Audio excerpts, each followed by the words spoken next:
Today's speaker is no stranger to the Schemel Forum and no stranger to the region. For the few of you who may not have encountered Alex Thier before, he is a native of Dalton, a sojourner in Washington, and a citizen of the world. Alex is one of our nation's leading analysts of Afghanistan and Pakistan, and I believe since he was last here, he has been elevated to the position of director for Afghanistan and Pakistan at the U.S. Institute of Peace.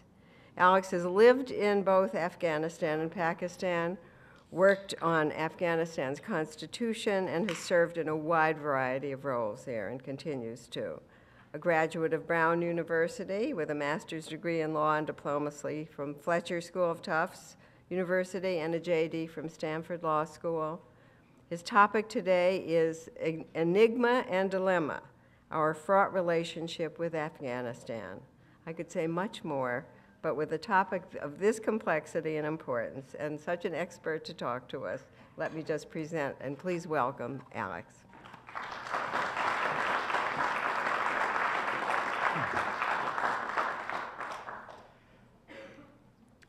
Thank you so much, Sandra. It is always a great honor to come back here. Those of you who've heard me speak before, you'll just have to forgive me for once again going into a series of minor caveats. There are many people in the audience, some of whom taught me English, some of whom changed my diapers, many of whom might have caught me doing untoward things in their basements. So if the incongruity of me standing up here talking about international affairs with the image that you first formed of me is impossible, you are free to stand in the back and giggle. It really is a great pleasure to be here, really fantastic that Sandra has taken so much effort to make this forum, I think, a really interesting and serious discussion of the issues that are facing our world today. Because it's critical that not only people in Washington be worried about it, but that people everywhere be concerned about it. And I think that this is particularly true with Afghanistan and Pakistan, because I think that it is a theater that we have been very heavily engaged in, increasingly so, for the last 8 years, and I think that our intentions are not well understood in the region or, frankly, by the American people themselves. And I think there's good reasons for that, and that is really the subject of my talk. I think that you can be forgiven for thinking that if everything about our complex engagement in these two countries somehow seems confusing or contradictory, and it's not necessarily because you're not paying close enough attention. It's because our relationship with both Afghanistan and Pakistan, our motivations for being there, and their motivations are fraught with contradictions and dilemmas. I really think that there's the famous Winston Churchill quote about Russia, where he said, "Russia is a riddle wrapped in a mystery inside an enigma." And nothing, I think, could better explain our relationship, particularly actually with Pakistan today, than that quote. And so that is really going to be the subject of my remarks.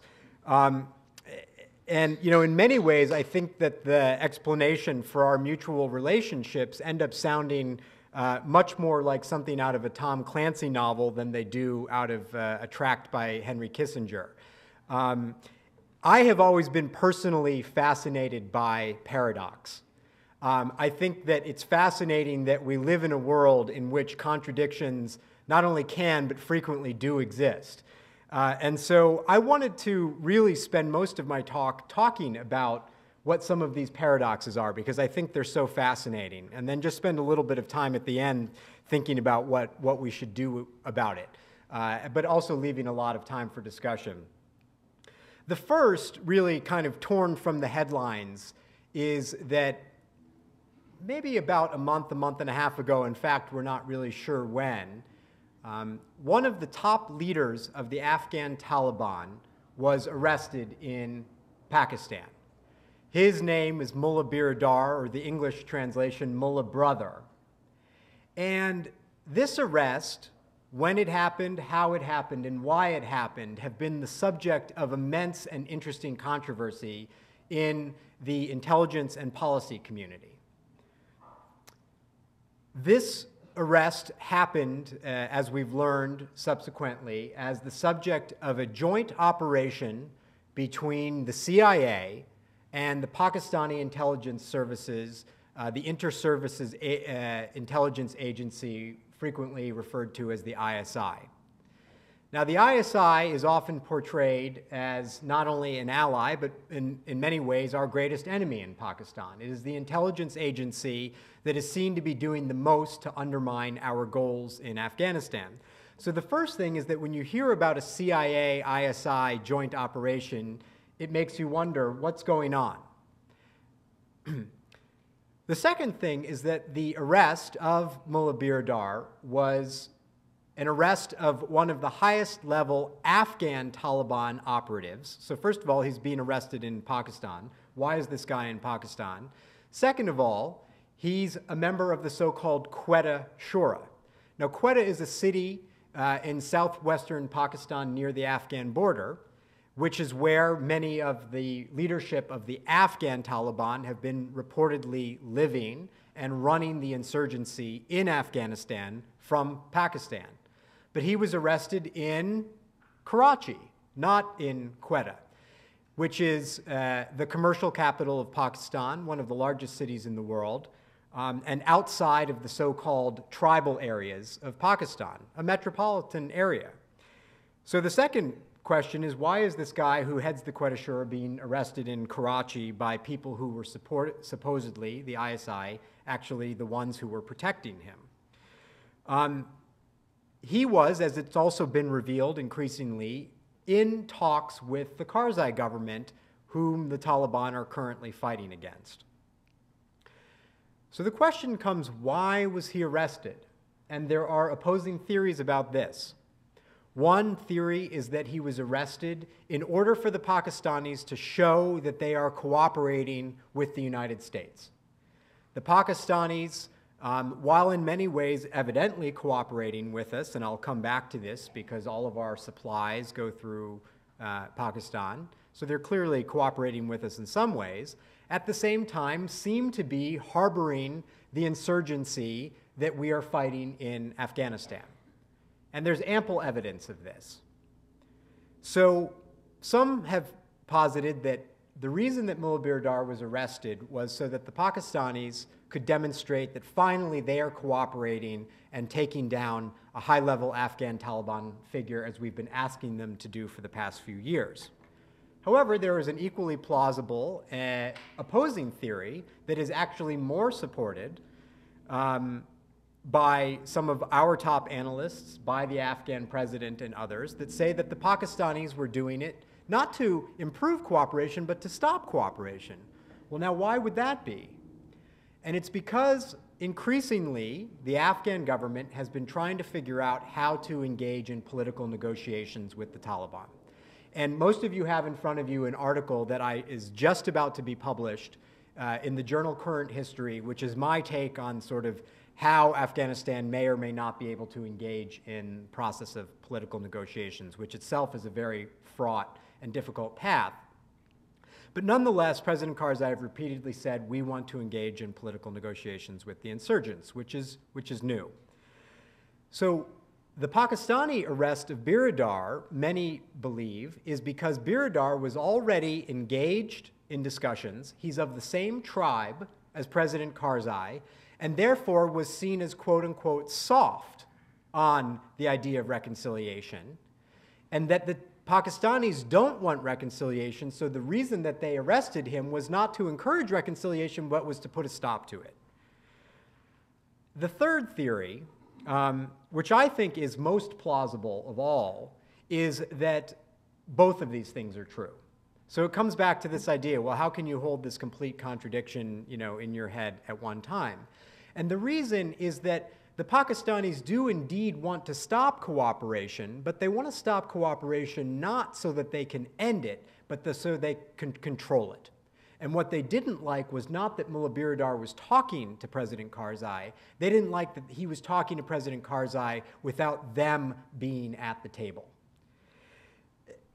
So this is one of these examples. Now, it's important to underscore that this confusion is not just, again, something that's in public speculation. Our Afghanistan-Pakistan Special Envoy, Richard Holbrooke, said the other day on CNN, "I don't believe that the Pakistanis arrested Biradar to stop cooperation and reconciliation. This is nonsense. There's no evidence of it." A few days ago, I sat with our ambassador, former General Eikenberry, now Ambassador Eikenberry, to Afghanistan, who said, "I believe that the Pakistanis arrested him in order to stop cooperation." Now, these guys are looking at the same intelligence, and they evidently not only can't agree, but have completely opposing point of views about what's going on. And then the former UN envoy, Norwegian diplomat Kai Eide, gave an interview. He was the head of the UN mission to Afghanistan, gave an interview today to the BBC saying that he believes that the arrests were a deliberate attempt by the Pakistanis to cut off negotiations. So nobody within the policy community who has access to the best possible intelligence sources and is meeting with the leaders of these countries on a regular basis has a clear or agreed idea. So we can all be forgiven for not understanding what the hell's going on. Let me give the second example, which I think is even more perfectly sort of demonic in the way that it plays out. Coming back to what I was talking about, the supply chain of goods going through Pakistan, because it creates this sort of perfect circle of absurdity that Joseph Heller wrote about in Catch-22. If you go back to that book, people talk a lot about Catch-22, but the real point of that book was to demonstrate how when we're in a war, we end up doing insanely contradictory things, and not because they're intentional, but because these competing systems get set up that ultimately end up putting people's interests in contradiction with each other. 80% of our supplies and all of the lethal supplies, virtually all of the lethal supplies to support our military mission in Afghanistan go through Pakistan. So Pakistan has been not only a vital ally, but the vital ally in our engagement in Afghanistan. Afghanistan is landlocked, it's mountainous, it's very hard to get to. It would be virtually impossible without using airspace, but particularly Pakistani ground space to get in there. And why is that? Well, it's not only because Pakistan is relatively convenient access to Afghanistan, but look at the other neighbors. It's Iran, that's not happening at the moment, and it's Central Asia, which is essentially, in this dimension of foreign policy, controlled by Russia. There has been progress in getting that open up, but it's been very difficult and long in coming, particularly because of our conflict with Russia over NATO expansion, over Georgia, and so on. So Pakistan was really the only route to getting goods in. Of course, because militants in Pakistan and Pakistani militants in Pakistan, Afghan militants in Pakistan don't want those goods going into Afghanistan, they attack them. And you hear regularly, although probably not too prominently, that this supply chain is attacked and trucks are burned and so on, which is obviously critical. It's not just getting the guns and the bullets in, it's getting the food in, it's getting supplies in, it's getting plywood in to build the bases that the soldiers are living in. So it's hugely essential. Now, a story has recently emerged, which is disturbing but fascinating, which is that the truckers who bring the supplies through this area, how do they get through? It's not by driving fast. It's by paying off the Taliban. Now, why do the Taliban take money? Well, you know, money talks. It's good money. There is a lot of money going through this system. And so the truckers who are getting the supplies into Afghanistan in order to fight the Taliban are paying off the Taliban in order to get those supplies in, therefore strengthening the Taliban's capacity to engage in its insurgency. Now, if you didn't have a problem with the insurgency ongoing, this would look like a perfect business cycle, right? We keep the insurgency going, the truckers get paid, the goods keep flowing, we send more troops, and the cycle increases and business gets better. This same dynamic gets even a step crazier when you start to look at it more at the political level. Pakistan has a rivalry with India. They have fought 3 to 4 wars, depending on how you count it, since partition, which was just about 60 years ago, and the creation of Pakistan, the creation of modern India. Kashmir remains unresolved, and for the Indians, it's an issue. For the Pakistanis, it is the issue.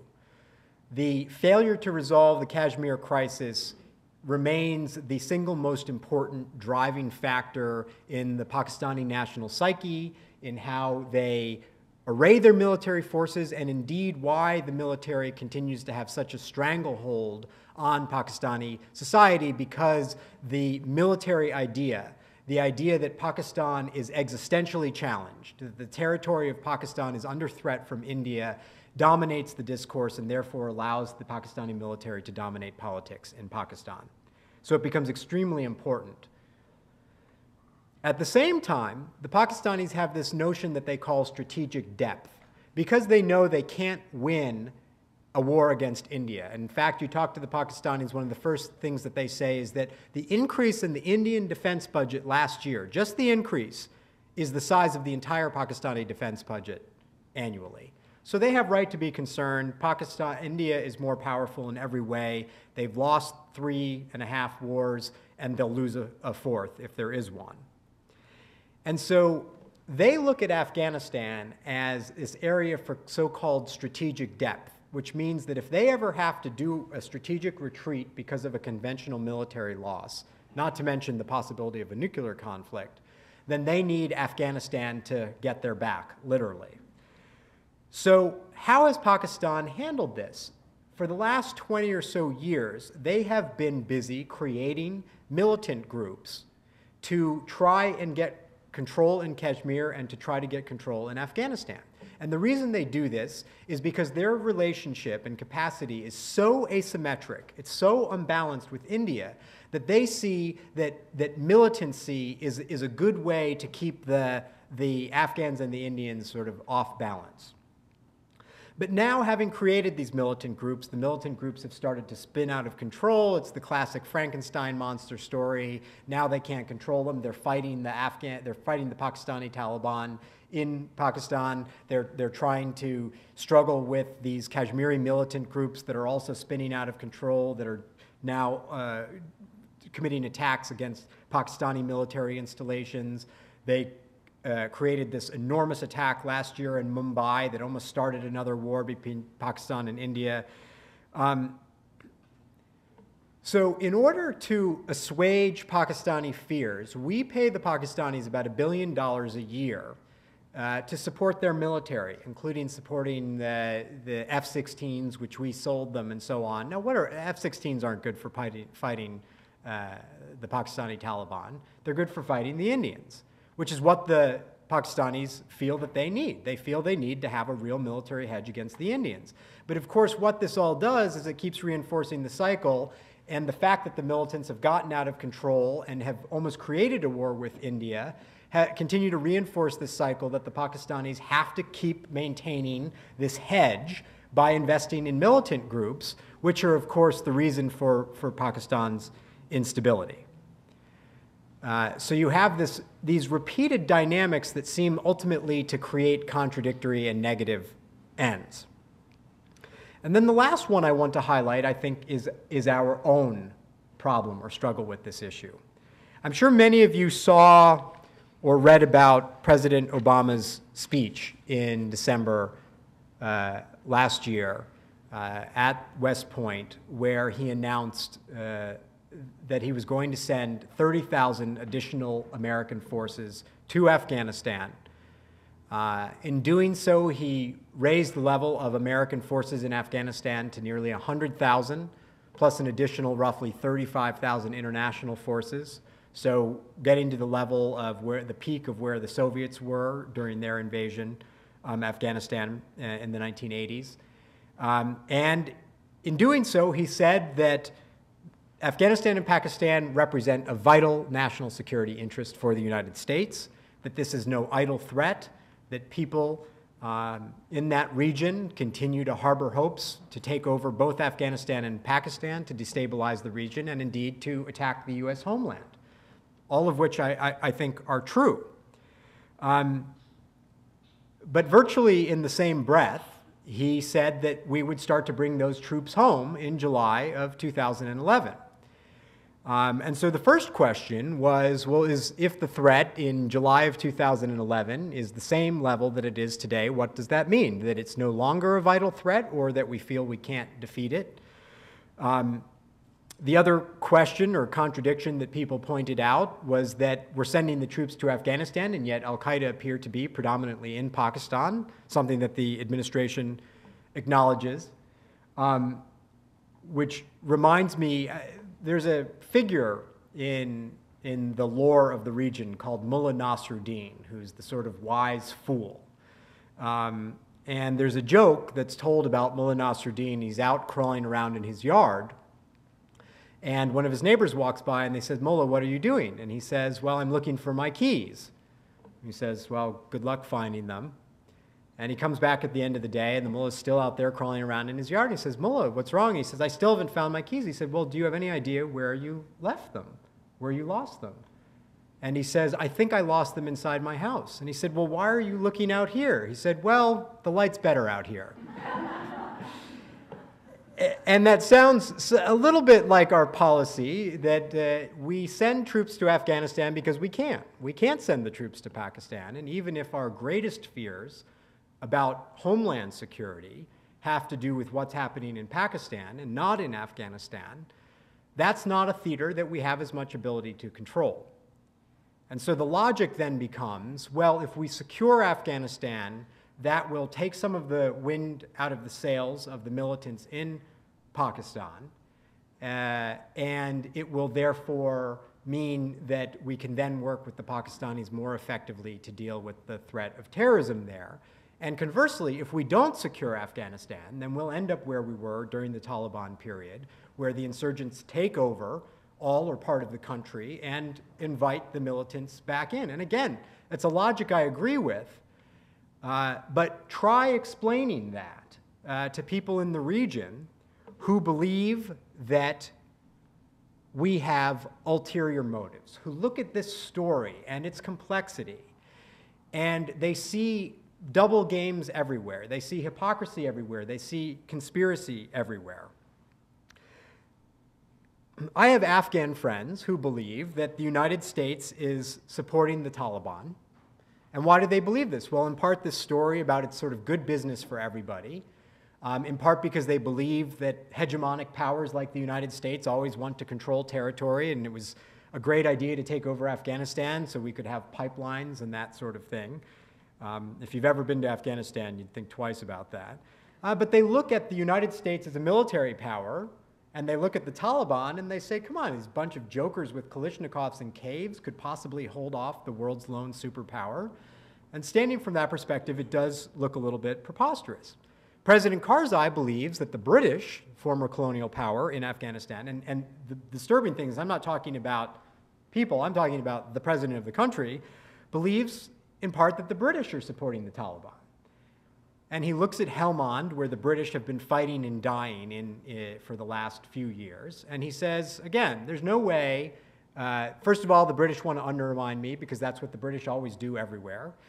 And second of all, that they've been fighting the Taliban, and then you hear a story about how British supplies got taken over by the Taliban, which very quickly gets translated into the British delivered supplies to the Taliban.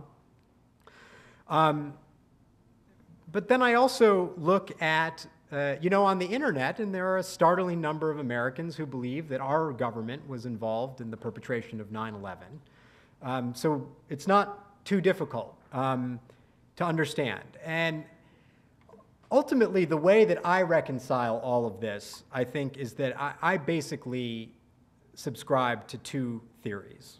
The first is what economists generally refer to as the rational actor model of behavior. People look at what they have to gain and the time period in which they have to gain it, and they either, they appropriately apprise the risk in what they're going to get. And so how does that apply to the here and now in Afghanistan and Pakistan? Well, a lot of it goes back to this idea, and particularly this issue in President Obama's speech. People think we're leaving. There's a famous statement that you may have heard is often repeated, that supposedly the Taliban say that the Americans have all the watches, but we have all the time.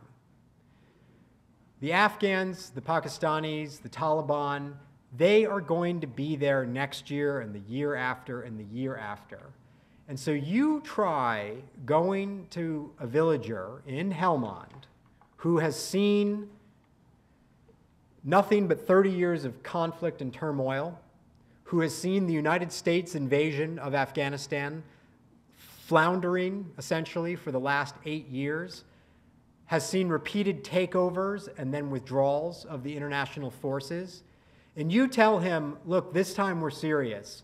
We're going to be there. We're going to secure you from the Taliban. The Taliban aren't going to come back and hang you up in the marketplace for cooperating with the Americans. This time it's for real, but the president said we're leaving in 18 months.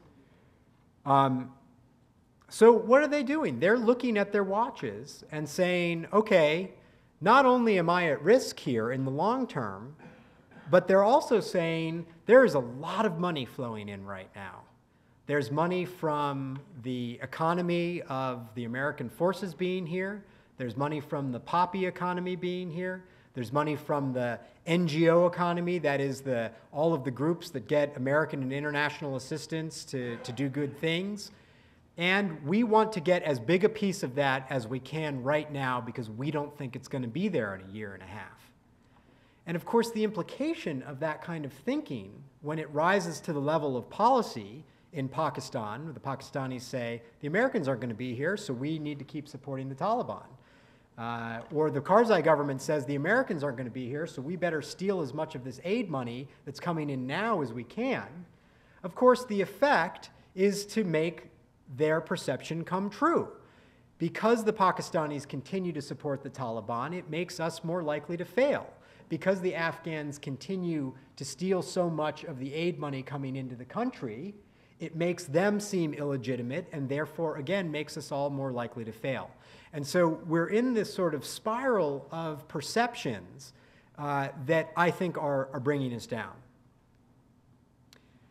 The second theory is Occam's razor. Occam's razor, I can't remember what century, I think it's even far back as 13th or 14th century, was a philosopher, and basically he said that the simplest explanation is most often right. And this is my last personal story. I lived in Afghanistan and Pakistan for 4 years during the Civil War in the 1990s. And I was perplexed about if there was a United States policy and what it was at the time. And I used to talk to people on the ground. I would go and talk to people in our embassies in Pakistan. What's going on? What are we doing? Don't you see how important this environment is, how things are falling apart? No one seemed to know or care, especially. I then went to grad school and got a very unique opportunity. I went to the National Security Council, and I spent 4 months working at the National Security Council on policy towards the region. And again, back to the Tom Clancy reference, I felt like I was in that first day when I walked in. I had my top secret security clearance. And I was going to walk in and I was going to ask our chief policymakers sitting there in the White House. I had access to the intelligence files. And my question was, what's the policy? Obviously, it's not going right, but at least I'll find out what the policy. And I felt like the last moment of a thriller, and I grabbed the file out of the file cabinet and I opened up and a moth flew out. There was no policy.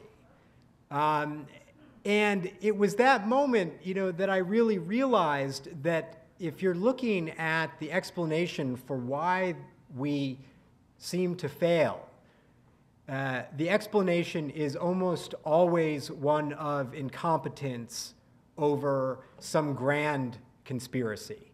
And I have seen this repeatedly on the ground when I've looked at our mission in Afghanistan and Pakistan.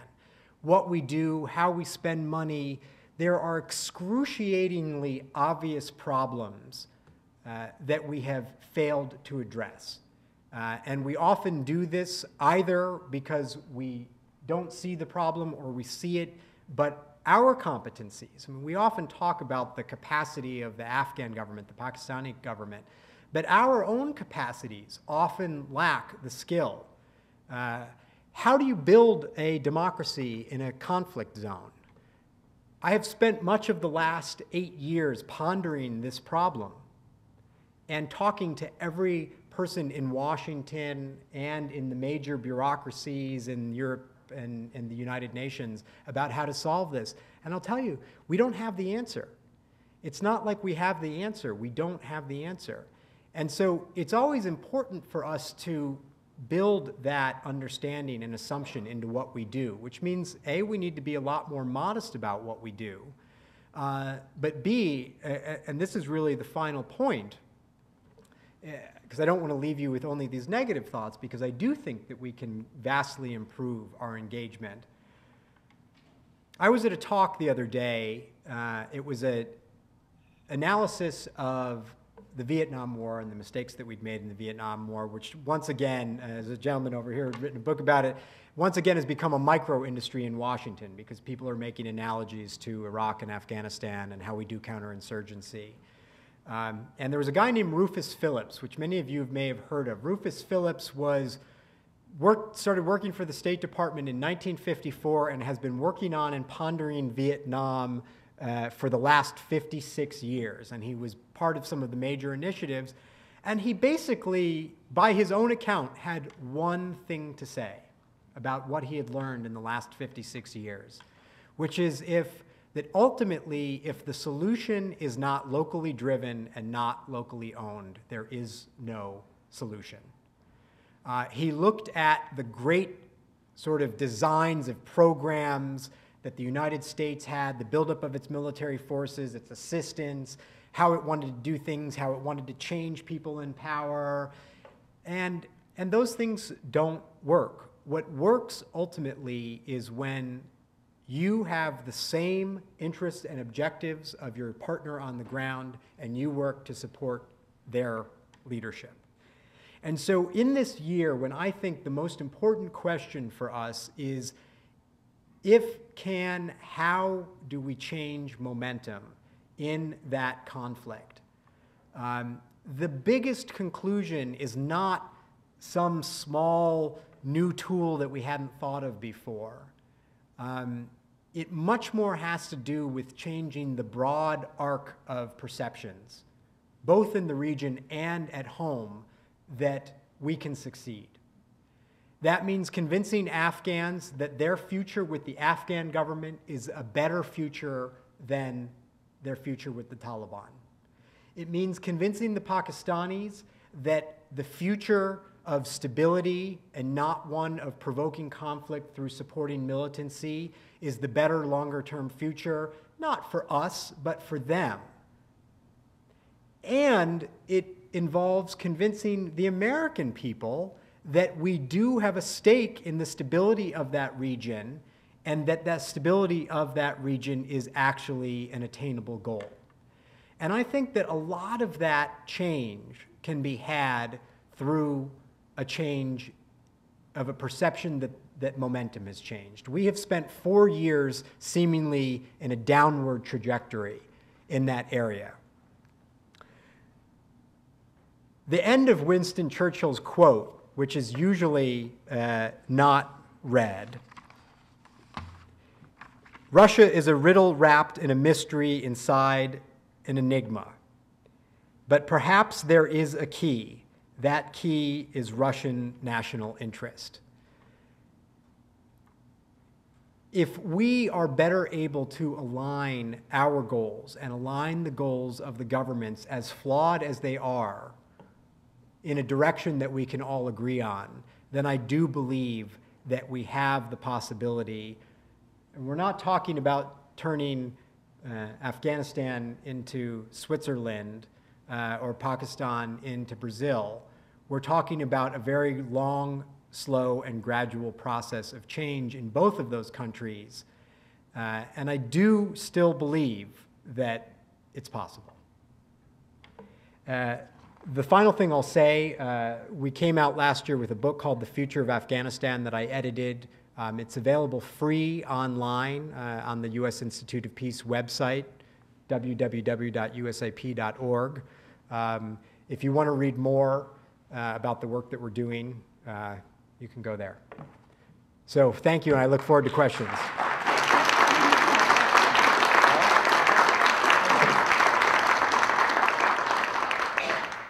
know that you must have many questions about this perplexing, enigmatic situation, so please, Alex is very willing to answer. In the back? I know feminist IR theory isn't very popular, but do you think Greg Mortensen, who is about educating young women, might provide some truth down the road? I think that it is essential that we have both a short-term and long-term perspective on what stability means. Too often, I think, when we get into a crisis situation, and I've seen this over the last few years in Afghanistan, we tend to jettison the long-term goals and ideals. So the focus on women's education, which was a paramount interest in the early part of our Afghan engagement, falls away, and what we focus on instead are battles.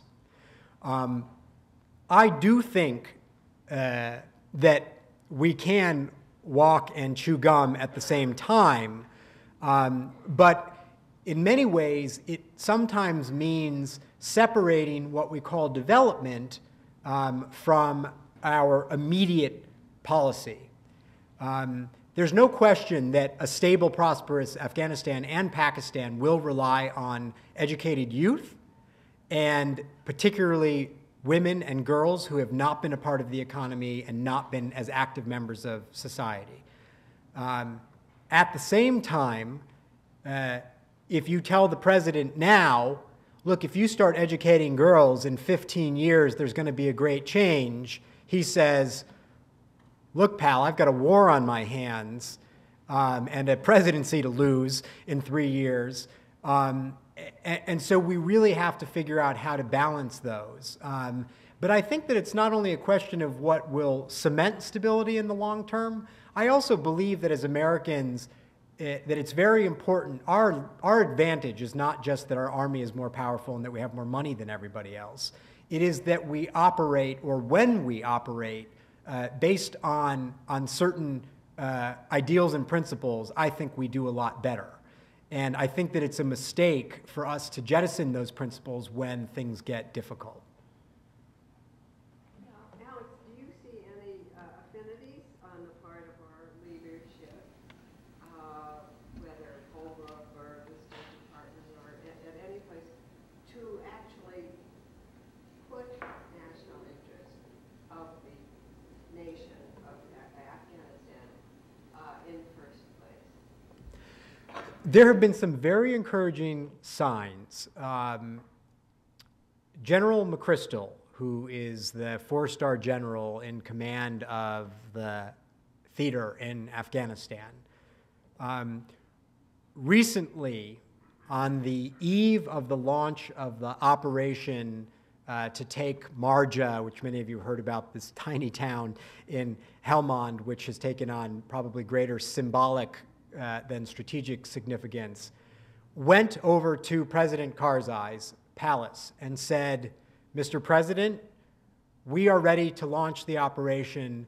Do we have your go-ahead? And it was the first time that President Karzai had ever been asked that question. Now, he couldn't have said no. And it was one of these slightly ridiculous, I think the helicopter is whirring, you could hear the beating rotor, can I get in the helicopter and go launch this operation, Mr. President? But I have heard Ambassador Holbrooke, I have heard General McChrystal, and I have heard Ambassador Eichenberry all say that they are concerned with making President Karzai own his role as commander-in-chief. They are trying to figure out how not only to align our interests, but to build leadership in the way that allows them to, instead of say, the Americans went to Marja, to say, we went to Marja. In the bar back? I'm surprised that you didn't mention anything about what I had. Major concern about why we were there, and that is the fact that Pakistan has the hydrogen bomb, and our concern that eventually the Muslims will have access to that. Well, the Muslims do have access to atomic weaponry. Pakistan has been a nuclear weapons state for at least 12 years. There is a lot of speculation about the Pakistanis believe that our interests in Pakistan are nefarious in the sense of wanting to take the bomb out of the Pakistani hands. I think that the reality, again, is much more nuanced. There's no question that the most likely nuclear confrontation in the world is between India and Pakistan. I was in Pakistan in November, and I had a very long and sobering one-on-one discussion with the former National Security Advisor and general in Pakistan, who said to me that the escalation ladder, as they say, the rapidity with which a military confrontation between India and Pakistan would escalate is very steep and no one controls it. And so we're very concerned about the possibility of nuclear brinksmanship between those two countries. And we're very concerned about the possibilities of proliferation. Pakistan has probably, because of the famous AQ Khan network, has been the greatest proliferator, not of weapons, but of weapons technology to North Korea and Iran. And so this remains a very great concern and a high foreign policy priority for the United States. The Pakistani government is coming to Washington in a week or so to have high-level talks, and they are looking to us to have a nuclear dialogue along the lines that we've had with India over the last few years. And I think we have to take very seriously, we know that they have the bomb, and that's not going to go away, and so we have to think about a regime that both helps to prevent proliferation and stabilizes their own internal control over those weapons to make sure they don't get into the wrong hands. Sort of a follow-up to the first question and your comments, your closing comments. I would think life under the Taliban would be a pretty rough existence. And my question is, where does the Taliban's support in Afghanistan come from? Is it religious-based, or are there other factors? I'm just curious. It's a great question. The reason that the Taliban were able to expand so quickly in the 1990s was not because people thought that the Taliban were terrific or they believed in their sort of messianic vision of the expansion of a state based on Sharia. It was because they were a law and order movement during a civil war that had devolved into complete and utter chaos, with a country controlled by rapacious warlords who raped and stole, and they were simply a better alternative to what was on offer. And we have some of the same problem today. In southern Afghanistan, the Karzai government, to a lot of the people, looks terrible because President Karzai put in a lot of the same bad actors who were the very people that behaved so badly in the 1990s that people brought in the Taliban to replace them. And so it's not a question, I believe, that there is any strong basis of ideological support for the Taliban. It's practical.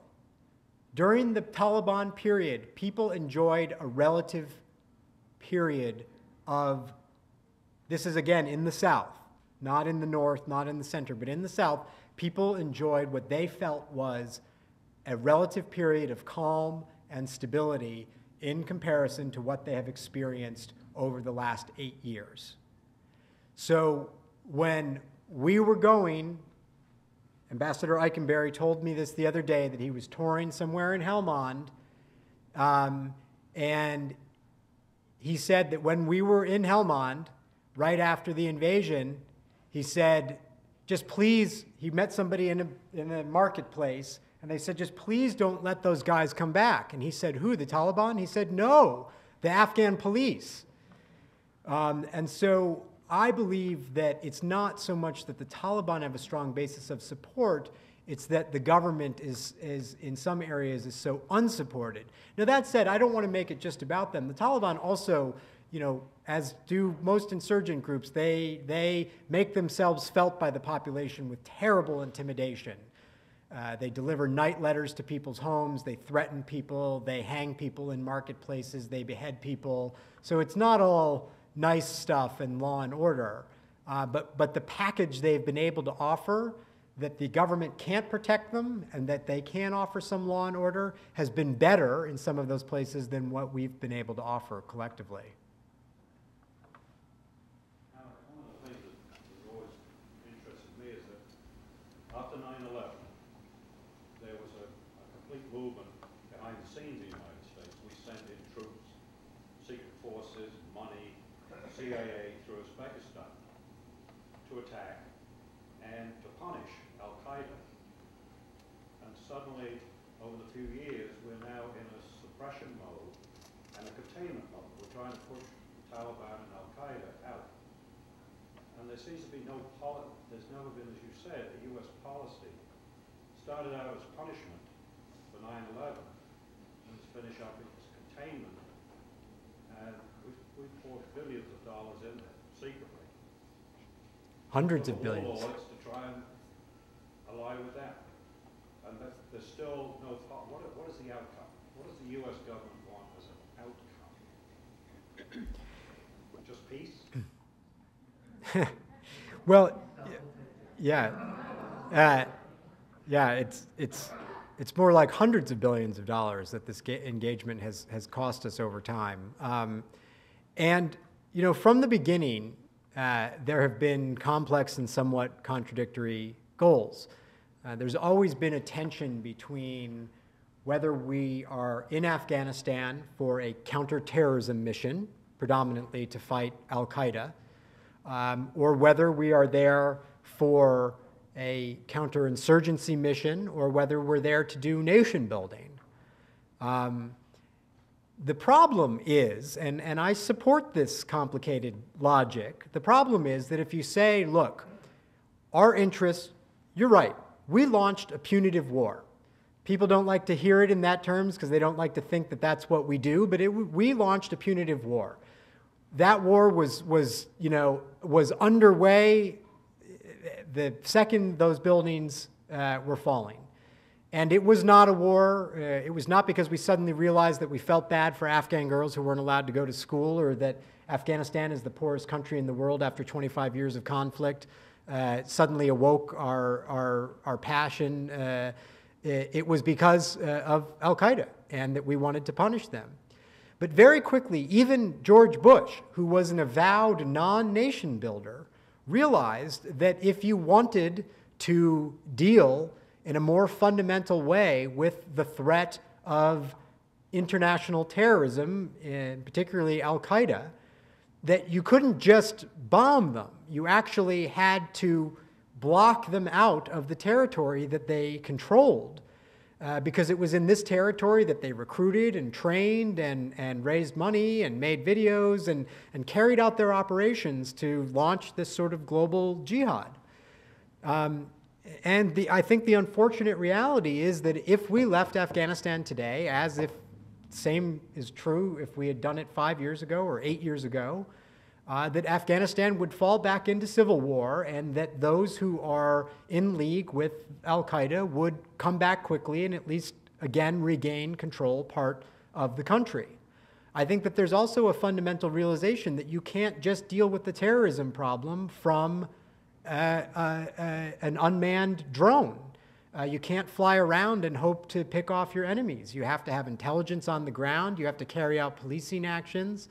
I mean, the truth is that you look at there's been a lot of talk about the success of these drone attacks in Pakistan recently, that we've been taking out a number of al-Qaeda leaders in Pakistan using these unmanned drones that are, controlled by guys playing a video game sitting in a trailer in Nevada, literally, and flying these planes halfway around the world and zapping people out of the sky.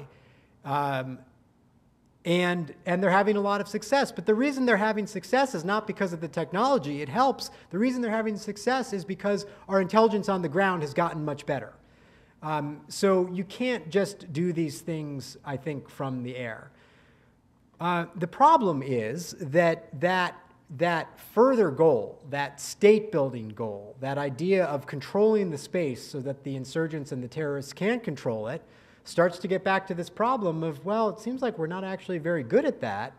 And particularly since 2001, if that was our goal, we haven't ever resourced it efficiently or effectively enough to do the job. I believe that today, for the first time, we do have the resources and the policy in place. The problem is that we have been at this for 8.5 years, and that is costly. And it makes it much more difficult to deal with the problem than if we'd done it right 8 years ago. You mentioned the complex of motivations over keeping the war going or not keeping the war going. Is there any discernible influence that you detect from Israel, and especially from AIPAC, as to what they want to have happen in that part of the world? I don't. I think that they are so focused on Iran that I have not heard much on or off the record in terms of talking to people that the lobby that's concerned about Israel's security is really making its interests known. The question of our presence in Afghanistan is complex vis-a-vis Iran, because on one hand, you could see it as effective containment. We now have troops in Iraq. We have troops in Afghanistan, and so Iran is surrounded.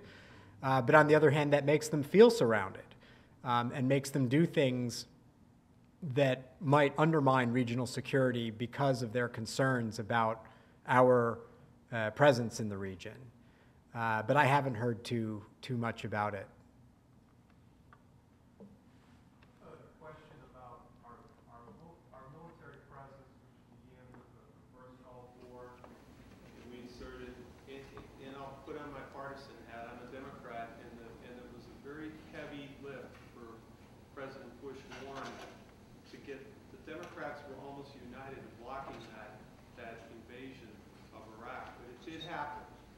That set off a whole series of events. But my fear is that by inserting American troops in the Middle East and Asia, that we're accelerating, we're like an accelerant in there. And this fire could get out of control.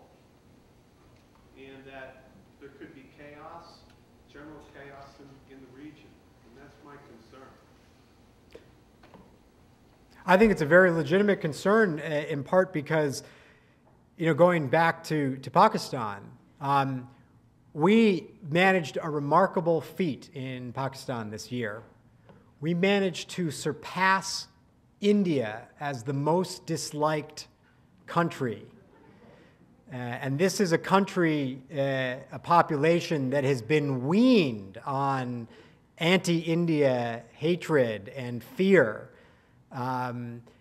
And we've surpassed them. They are now more scared of us than they are of India, more concerned about us. And this is, again, our quote-unquote strongest ally in some ways in the region in terms of dealing with Pakistan, with Afghanistan. And so to underscore your concern, one of the interesting things, when I was in Pakistan in November, a lot of the discussions that I was having with people in the Pakistani government and the military was, what does it take for you to own the fight against your militant groups?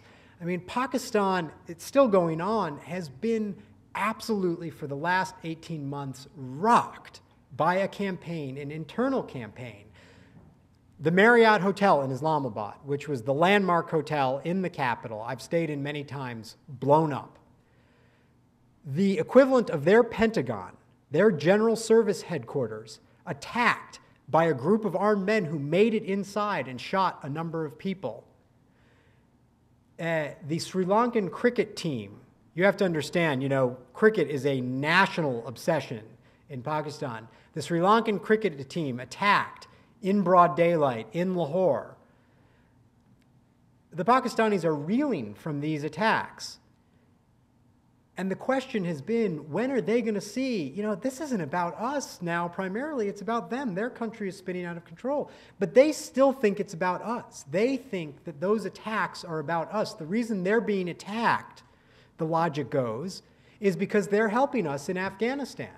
Because the American military is there to bad ends in Afghanistan. They want to take over Pakistan's nukes, and therefore, that's why the militants are fighting us. And so, if we went away, then the militants would stop doing what they're doing. And I think that there's truth to the idea that, exactly as you said, our presence works as an accelerant. It is a terrific calling card for militants to say, look, here is this hegemonic Christian army right next door. What more do you need to come to arms in defense of your country, in defense of Islam? But that said, there are many in Pakistan, in Afghanistan, in the region, who believe that the United States can and should be a stabilizing presence. That the only thing worse than our presence in the region is our absence. Which to me comes down not to there's no right answer to this debate. We'll never know. But the right answer is, if we do feel the need to be engaged because we believe that fundamentally our national security is at stake, then we better get a lot better at being effective and communicating effectively at what we're trying to do and why we're doing it.